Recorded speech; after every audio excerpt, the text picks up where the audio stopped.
رات تمہارے گھر گزارنا چاہتا ہوں۔ پہلے کے لوگ بھی اچھے تھے۔ وہ شخص کہا ٹھیک ہے، کوئی دقت نہیں ہے، ہمارے گھر مہمان رہے، اس سے بڑی خوشی کی بات کیا ہوگی۔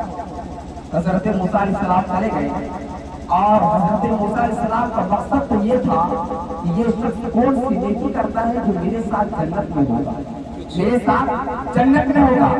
آخر میں 3 بار دیکھا یہ کوئی نماز نہیں پڑھا، لیکن اس کے پاس کون سی نیکی ہے جو میرے ساتھ یہ جنت میں ہوگا، وہ اللہ کے موسیٰ کلیم کے ساتھ جنت میں ہوگا۔ حضرت موسیٰ کا یہ مقصد تھا۔ وہ گئے، دیکھتے ہیں جیسے گئے گھر پر اور وہ بندہ اپنا کھانا پینا بنانے میں مشغول ہو گیا۔ کھانا پینا بنانے کے بعد حضرت موسیٰ کے پاس آیا اور وہ کہتا ہے کہ اگر آپ کھانا چاہتے ہیں تو آپ کھانا ابھی کھا لیں، میں کچھ دیر کے بعد کھاؤں گا، کچھ دیر کے بعد کھاؤں گا۔ حضرت موسیٰ علیہ السلام فرماتے ہیں کہ میں بھی ساتھ میں کھا لوں گا، ابھی کوئی جلدی نہیں ہے، میں بھی ساتھ میں ہی کھا لوں گا۔ حضرت موسیٰ کے دل میں خیال آیا کہ ہو سکتا ہے کسی بیچ میں کوئی نیکی کرتا ہے۔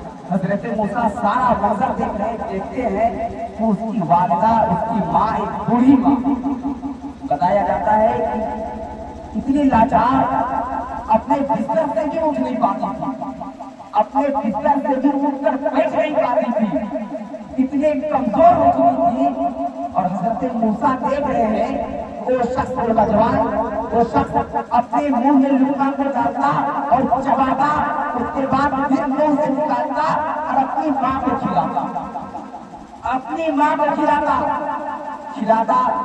کھلایا۔ اس کے بعد اس کی ماں نے کہا کہ بیٹے میں نے کھا لیا، اب تم کھا لو۔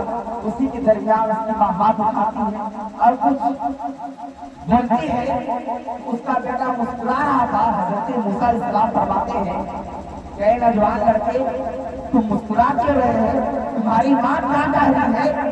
وہ فرماتے ہیں، وہ نوجوان وہ قصائی تھا، وہ کہتا ہے کہ میری ماں کتنی پاگل ہے، یہ کہتی ہے کہ یا اللہ تو مجھے زندگی میں موسیٰ کا چہرہ دکھا دے اور جنت میں میرے بیٹے کے ساتھ موسیٰ کا ساتھ عطا فرما دے۔ تو یہ دعا کرتی ہے، کتنی بڑی بھولی ہے، بیٹے کے پیار میں، بیٹے کی محبت میں یہ کہتی ہے مجھے زندگی میں موسیٰ کا چہرہ دکھا دے اور جنت میں میرے بیٹے کو موسیٰ کا ساتھ عطا فرما دے۔ کیا ایسا ہو سکتا ہے؟ میری ماں ایسا کہتی ہے، کیا ایسا ہو سکتا ہے؟ نبی کے چہرے موسیٰ کلیم اللہ پر، نبی کے چہرے حضرت موسیٰ علیہ السلام، حضرت موسیٰ علیہ السلام کے چہرے پر تبسم آیا۔ حضرت موسیٰ علیہ السلام مسکرا کر کھڑے ہو گئے اور کہنے لگے اے نوجوان لڑکے، تمہاری ماں کی دعا قبول ہو چکی ہے، تمہارے پاس کھڑا ہے کوئی اور نہیں بلکہ اللہ کا موسیٰ کلیم کھڑا ہے۔ تم جتنا چاہتے ہو جی بھر کے دیدار کر لو، اپنی ماں سے بھی کہہ لو، اپنی ماں سے بھی کہہ دو جی بھر کے وہ دیدار کر لے۔ تمہاری ماں کی دعا رب نے قبول کر ڈالی ہے۔ اور رہی بات جنت میں ساتھ رہنے کی، تو رب نے مجھے بتا دیا ہے کہ جنت میں کوئی اور نہیں بلکہ جنت میں میرے ساتھ تمہیں ہے۔